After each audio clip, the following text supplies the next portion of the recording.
آج ہم بہت ہی اہم ٹاپک پر بات کرنے والے ہیں جو کہ ہے توحید۔ توحید کیا ہے اس کے بارے جاننا ہے، یعنی لا الہ الا اللہ محمد رسول اللہ، اللہ کے سوا کوئی عبادت کے لائق نہیں اور حضرت محمد صلی اللہ علیہ وسلم اللہ کے رسول ہیں۔ اللہ ایک ہے، وہ اپنی ذات و صفات میں اکیلا ہے۔ اللہ تعالیٰ کی ذات و صفات میں کوئی اس کے برابر نہیں۔ وہ بڑی قدرت والا ہے، ہر چیز اس کی قدرت سے قائم ہے۔ جس کو وہ نفع اور فائدہ پہنچانے کا ارادہ کرے، تمام انسان اور جنات مل کر بھی اس کو نقصان نہیں پہنچا سکتے، اور وہ جس کو نقصان پہنچانے کا ارادہ کرے، تمام انسان اور جنات مل کر بھی اس کو نفع نہیں پہنچا سکتے۔ اور اگر تمہیں اللہ کا کوئی تکلیف پہنچا دے تو اس کے سوا کوئی نہیں جو اسے دور کر دے، بے شک، اور اگر تمہیں کوئی بھلائی پہنچانے کا ارادہ کر لے تو کوئی نہیں ہے جو اس کے فضل کا رخ پھیر دے، بے شک۔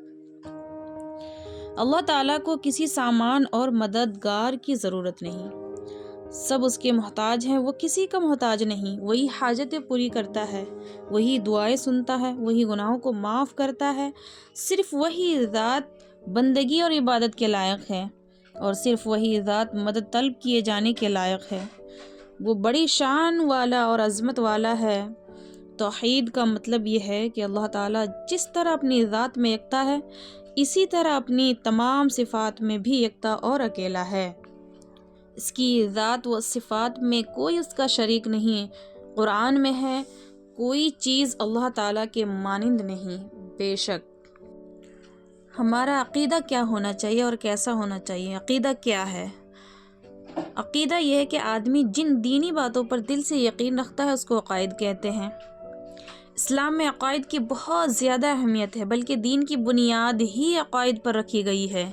یہی وجہ ہے کہ جب بھی کسی قوم کے عقائد میں فساد اور بگاڑ پیدا ہوا تو ان کی اصلاح کے لیے اللہ تعالیٰ نے نبی اور رسول کو مبعوث فرمایا۔ سارے پیغمبروں نے اپنے قوم کے عقائد درست کرنے اور صحیح عقیدے پر مضبوطی کے ساتھ جمع رہنے کی دعوت دی ہے۔ قرآن و حدیث میں بھی عقائد کے متعلق بہت باتیں انتہائی وضاحت کے ساتھ اور بڑے مؤثر انداز میں بیان کی گئی ہے۔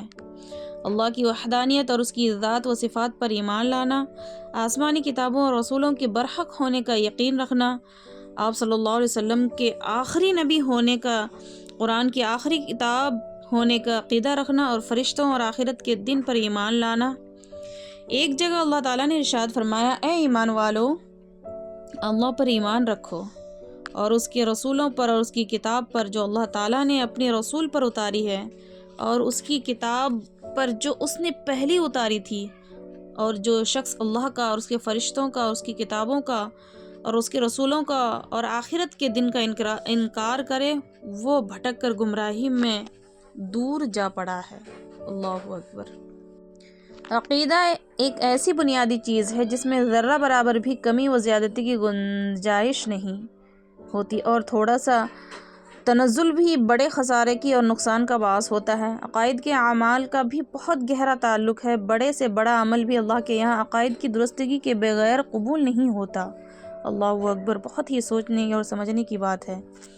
اگر کوئی آدمی اللہ کو نہ مانے، اس کے ساتھ کفر و شرک کرے، یا حضور صلی اللہ علیہ وسلم کو آخری نبی اور رسول تسلیم نہ کرے، اور آپ صلی اللہ علیہ وسلم کے بعد کسی بھی طرح سے نبی کے آنے کا عقیدہ رکھے، تو وہ پھر شخص چاہے جتنا بھی اچھا کام کرے، اللہ تعالیٰ کے یہاں بدلے کا مستحق نہیں ہوگا اور اسے کوئی ثواب نہیں ملے گا۔ اللہ اکبر۔ اس لیے ہمیں عقائد پر پوری مضبوطی کے ساتھ جمع رہنے اور ان کو اپنے دل میں بٹھا لینے کی ضرورت ہے۔ ہمارا ایمان درست رہے، اللہ کے نزدیک ہمارا عمل قبول ہو، اور پھر ہمیں اس کا بہترین بدلہ نصیب ہو۔ اور آخر میں ایک سوال ہے میری کہ توحید کا کیا مطلب ہے؟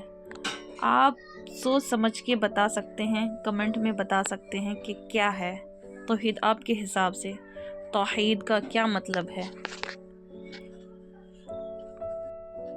توحید یہ ہے کہ میں ایمان لائی اللہ پر، جیسا کہ وہ اپنے ناموں اور صفتوں کے ساتھ ہے، اور میں نے اس کے تمام احکام قبول کیے، اور اس کے فرشتوں پر، اس کی کتابوں پر اور اس کے رسولوں پر اور قیامت کے دن پر، اس کے بعد اس بات پر کہ اچھی اور بری تقدیر پر اللہ تعالیٰ کی طرف سے ہوتی ہے، اور موت کے بعد دوبارہ زندہ کیے جانے پر۔